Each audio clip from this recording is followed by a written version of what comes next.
Muito bom dia para você que está ligado na programação do Canal Rural nesta manhã de sábado. Seja bem-vindo ao nosso encontro semanal, o Estúdio Rural, sempre com gente ligada ao campo, gente que faz a diferença no campo, trazendo informações, atualizações de como está o cenário na área rural em todo o país, informações que a gente sempre gosta de compartilhar e dividir com vocês aqui no nosso encontro. Vamos direto ao nosso convidado desta manhã, desta edição do Estúdio Rural. Marcos da Rosa, meu amigo produtor rural, segundo vice-presidente da FAMATO, deu um tempinho nas atividades de campo para nos atender nessa manhã de sábado. Muito bom dia, seja bem-vindo, obrigado por atender nosso convite mais uma vez, sempre prontamente à nossa disposição para informar e ajudar a informar também o produtor rural de todo o país. Marcos. Bom dia, Patrone, bom dia a todos os amigos e amigas que assistem o Canal Rural e nos dão esse privilégio, Patrone.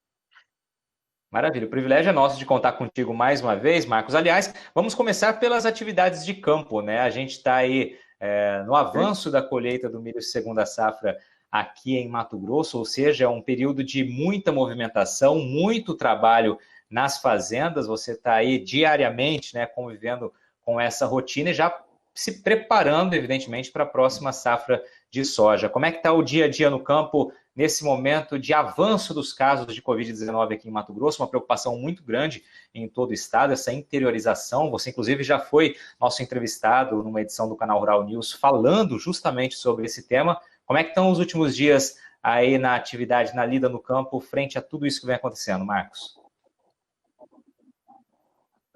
Patrone, nós estamos aqui no leste do Mato Grosso, no município de Canarana, e nesta região a colheita do milho é um pouco mais tarde que no norte do estado do Mato Grosso e no oeste. Estamos em plena colheita de milho e aqui nós plantamos no município ao redor de 110 mil hectares de gergelim, que também está bem no meio da colheita. Então, é um momento movimentado, muito trabalho. O Covid tem aumentado no estado do Mato Grosso, não é diferente em nosso município, e temos que ter todos aqueles cuidados das pessoas que frequentam a nossa casa, que frequentam a nossa propriedade, porque não podemos infectar os nossos colaboradores, porque o momento é crucial, a umidade ela baixa muito rápido, você perde na colheita se você não fizer no tempo adequado. Então é um momento difícil, porque passando por essa questão do coronavírus, os trabalhos no campo, como temos comentado, né, Patrone, eles não param, eles são praticamente 12 meses do ano, e o claro. Perfeito, a gente tem uma pequena falha de Por esse comunicação, momento em que agora sim. Pode continuar, Marcos. Estamos com a conexão restabelecida. É claro que nesse momento em que o planeta nosso está passando com essa pandemia, ela pode trazer prejuízos diretos ao produtor. Perfeito. Só para recapitular um pouco e contextualizar para o nosso público que está nos acompanhando aqui, a situação em Mato Grosso hoje, né? O estado foi considerado agora pela Fiocruz como o epicentro dos casos de Covid-19 no país, né? O avanço realmente está muito expressivo, em algumas regiões do estado mais evidentemente do que em outras, mas o fato é que não há mais UTIs disponíveis no estado, ou seja, o alerta é realmente o alerta máximo. E no campo, como o Marcos disse, o campo não pode parar, né? Não se pode dar ao luxo, se a gente pode dizer assim, de interromper as atividades, justamente porque é uma atividade constante que demanda, de fato, esse trabalho rotineiro, esse trabalho diário. No campo, o grande exercício, a grande busca era para evitar que os casos adentrassem as fazendas, né? Sempre adotando medidas preventivas, isso a gente ressaltou aqui por diversas vezes. Agora, evidentemente, nesse momento em que a colheita se avoluma e que a gente vê projeções para a famosa chamado pico, né, da curva de casos aqui em Mato Grosso, ser prorrogado lá para o final de setembro, para o final de agosto, início de setembro, coincidindo com o período inicial da safra, claro que a preocupação aumenta ainda mais na área rural, né, Marcos? Não, sem dúvida, Patrone. É a época em que chegam os insumos, são transportados, obviamente, por terceiros, Mas como já convivemos na colheita com esse problema, na colheita da safra principal, agora convivendo de novo no momento da safrinha, que na verdade é uma safra praticamente cheia, né, Patrone? Porque quase 100% da área da safra está plantado com segunda safra. E provavelmente viveremos o problema também no início do plantio, aqui um pouquinho mais tarde, mas no estado do Mato Grosso, a partir de 15 de setembro, já inicia o plantio. Tem a colheita do algodão, que se estende agora, depois, acabando a colheita do milho e de outras culturas de safrinha. Já entra o algodão e logo em seguida entra o plantio da soja e continuaremos com o problema do coronavírus. Perfeitamente, muito bem destacada essa preocupação constante no campo. Queria só pegar o gancho ainda dos casos de Covid, só para a gente encerrar esse assunto, né, passar para o próximo, mas aí a gente tem uma decisão, ou várias decisões judiciais que também podem trazer impactos diretos ou mesmo indiretos para o agronegócio. Cito aqui o exemplo da região oeste do estado, onde na última semana a justiça determinou ali a adoção de lockdown, né, da restrição total das atividades, excetuando-se, claro, as atividades consideradas essenciais, fechamento por cerca de 15 dias, dada o avanço da Covid-19. Por que eu digo que o campo acaba sendo atingido, né, diretamente ou mesmo indiretamente? Cáceres, que foi um desses municípios lá na região oeste do estado, decretou o lockdown, né, por um período anterior a essa decisão judicial, e o campo, segundo o Sindicato Rural, sentiu sim os efeitos, mesmo com as atividades essenciais permitidas, autorizadas. Um exemplo, o frigorífico que abastece o município de Cáceres reduziu em cerca de 30% os abates naquele período, segundo coletado informações pelo Sindicato Rural. A comercialização de gado entre produtores rurais, entre fazendas, caiu cerca de 90% nesse período. Ou seja, o agro, sim, também sente os reflexos do lockdown, das medidas mais restritivas. E aí paira também uma grande preocupação. A gente vê regiões como o médio norte do estado, onde está concentrada o principal eixo da produção de grãos aqui em Mato Grosso, municípios como Sorriso, já adotando medidas mais restritivas também, toque de recolher e com risco de no futuro também haver necessidade de restrições mais intensas. E aí, claro que o agro pode sentir os efeitos colaterais disso também. Isso preocupa de que maneira quem está no campo, Marcos? Aonde se fecha 100%, nós precisamos de peças, nós precisamos de mecânicos, de várias maneiras, são mangueiras que estouram, parafuso. Se você chegar na cidade e não conseguir entrar no comércio para adquirir esses insumos, o serviço para. Então, o grande problema é esse, Patrone. Qualquer atividade, precisamos de óleo diesel, precisamos de graxa, embora tu tenha estoque, mas exatamente naquele momento em que está fechado, você pode estar com o teu estoque zerado. O agronegócio em si, saindo para fora da porteira, né, saindo para fora da agricultura e da pecuária, ele precisa de muitas pessoas, são pontos-chave, os armazéns para receber o produto. Nós não temos aonde estocar na propriedade, nós precisamos desovar isso rapidamente, porque logo vem aí o plantio da soja, já precisa dos armazéns de novo desocupados de milho para entrar a nova produção da safra seguinte.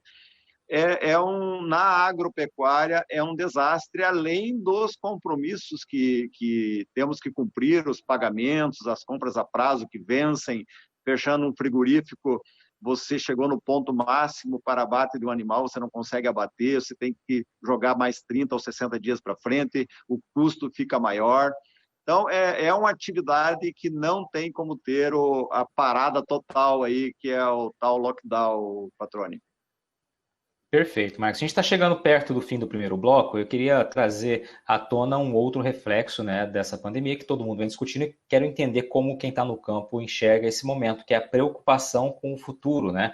Ou seja, há um risco muito grande de impactos na economia, como a gente vem vivenciando e vem vendo perspectivas cada vez mais contidas e mais pessimistas, né, com relação a como ficaremos aí no pós-pandemia, né, projeções de PIB em queda, enfim, e assim por diante, e, consequentemente, o risco de uma oferta mais restrita de crédito, e aí sim acaba atingindo em cheio também quem está no campo, ou seja, o produtor rural que demanda muitas vezes de recursos para poder viabilizar uma safra. Sim, Patrone.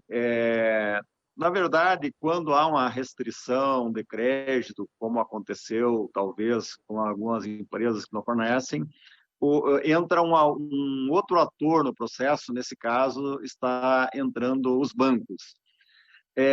Pela necessidade da produção agropecuária, pela necessidade do mundo, tu pode ver que a demanda por carne está muito grande, a demanda por soja está muito grande.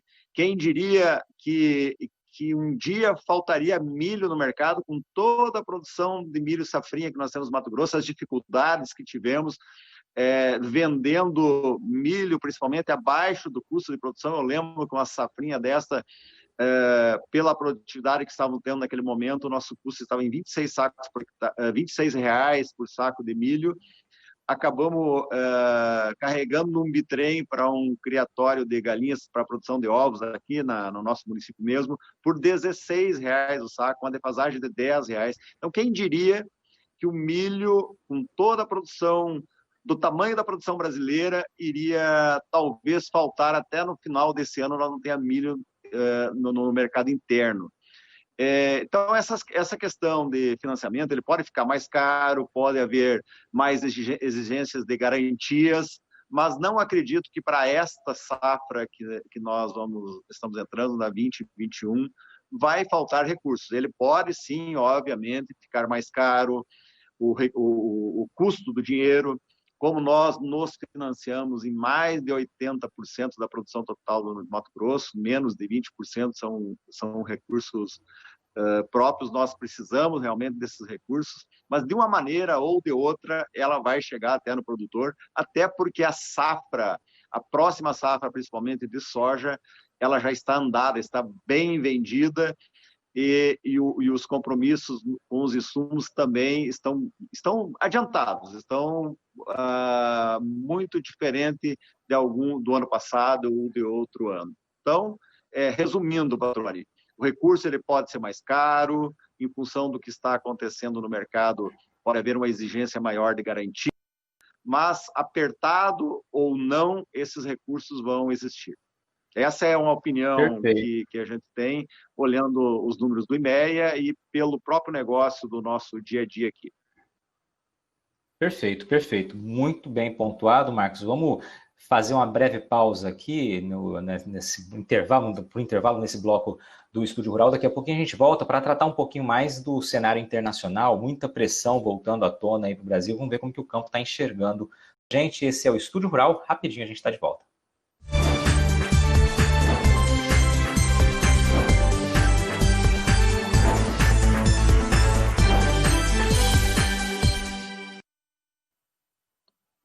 Estamos de volta com o Estúdio Rural deste sábado, hoje recebendo virtualmente o produtor rural e segundo vice-presidente da FAMATO, Marcos da Rosa, está lá em Canarana, da sede de casa, depois de estar na fazenda, falando com a gente aqui, trazendo as perspectivas e as percepções de quem está no campo com todo o cenário que a gente vem vivenciando nesses momentos de pandemia, de reflexos na economia e também de muita pressão ambiental. Vamos começar por esse tema, Marcos. A gente tem visto nas últimas semanas muita discussão internacional, mais uma vez, referindo-se à questão ambiental no país, a que ponto, de que maneira esse tema preocupa os produtores aqui em Mato Grosso.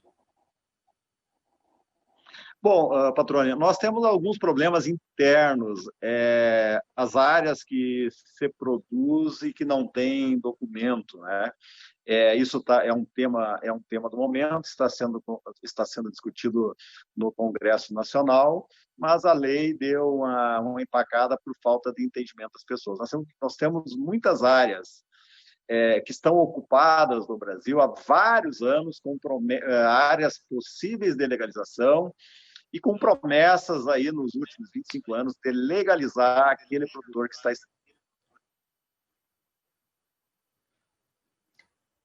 Tivemos mais uma vez um pequeno... em cima, e é dele, ninguém tira ele mais. Oi. Podemos continuar, Marcos. Uma falha de conexão, mas já está restabelecido o sinal. Pode seguir. Então, a grande preocupação da imagem seria nesse quesito das áreas que não são documentadas. Agora, Patrone, toda essa pressão em cima do Brasil, nós produzimos grãos e pecuária em cima de nem 8% do nosso solo. No Mato Grosso, nós utilizamos 10% do território para produzir grãos apenas, e produzimos, somos os maiores produtores de soja, maiores produtores de gado, algodão. Estamos na ponta, um estado que é 3 vezes maior, o Rio Grande do Sul, 3 vezes maior que o estado do Goiás, por exemplo, com apenas 3 milhões, nem 3 milhões e meio de habitantes, que seriam a grande Goiânia ou uma grande Brasília, exagerando um pouquinho, a Brasília tem um pouco mais de 4 milhões de habitantes, e produzimos no Mato Grosso, especialmente, tudo que produzimos, e claro, no Brasil, isso amedronta as pessoas. E produzimos sob condições de um código florestal altamente exigente, onde temos reservas dentro da propriedade por conta do proprietário, não é por conta da humanidade. E o que seria da humanidade nesse momento, com falta de arroz, com falta de soja, com falta de milho, até com falta quase que de carne? O que seria da humanidade se nós não fosse competentes aqui no Brasil e produzisse toda essa quantia que nós produzimos? Então, é um alarme falso, é um alarme de interesse comercial, e nós só perdemos essa batalha, Patrone, porque nós somos ruins de comunicação. O único meio pelo qual nós podemos resolver essas pressões vinda da forma ambiental, mas com o objetivo financeiro, é através da comunicação, e temos muito que aprender para fazer esse trabalho. Perfeito. Dito isto, Marcos, a gente ouve isso já há algum tempo, né? Essa forma de comunicar precisa ser mais efetiva do setor produtivo. O que é preciso melhorar na sua avaliação? Que mensagem é preciso ser levada lá para fora, né, para conseguir vencer essa barreira tão grande que é a barreira ideológica, é a barreira do protecionismo? O que é preciso, de que maneira é preciso atuar? Como mudar a comunicação? Bom, aí eu vou te falar com a experiência pessoal que eu tive. Temos mais uma vez ali um pequeno Em 2005, desde a fundação da ProSoja Mato Grosso, principalmente. E visitamos todos os países dos quais nós somos fornecedores. Esses países sabem da nossa qualidade ambiental, da nossa sustentabilidade. Eles não sabem só da qualidade ambiental, eles conhecem a nossa sustentabilidade, que é o econômico, social e o ambiental. Agora, o que acontece é que determinadas ONGs, elas são financiadas para denigrir a imagem de um país produtivo igual o do Brasil.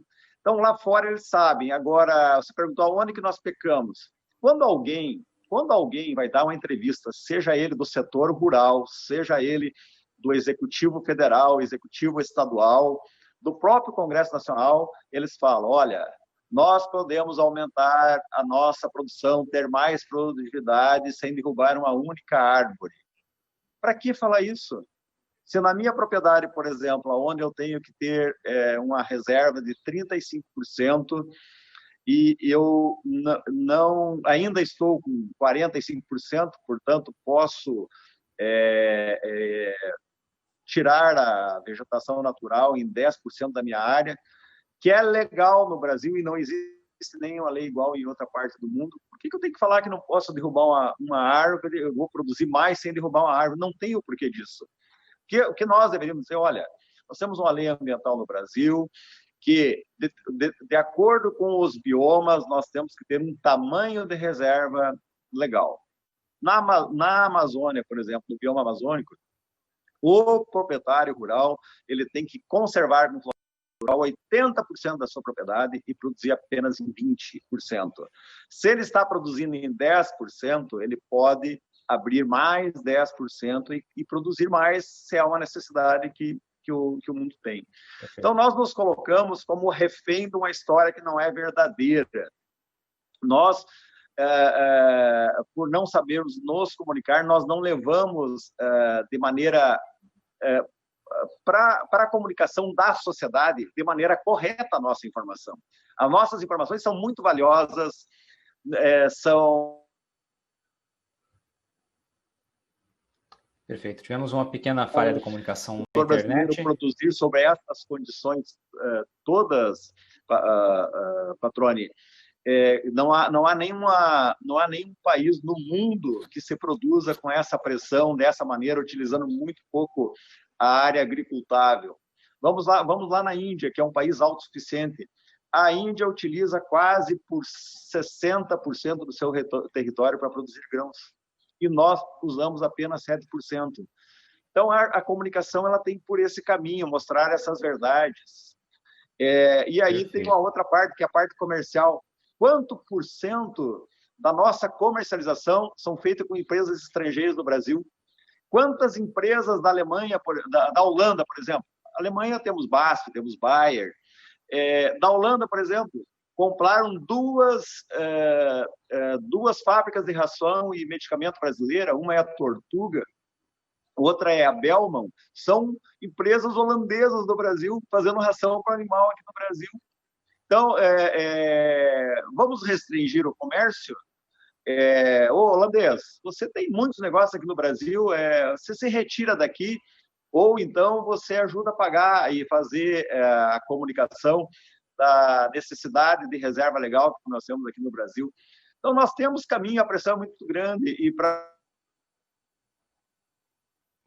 Perfeito. Falhou mais uma vez a comunicação. Marcos da Rosa,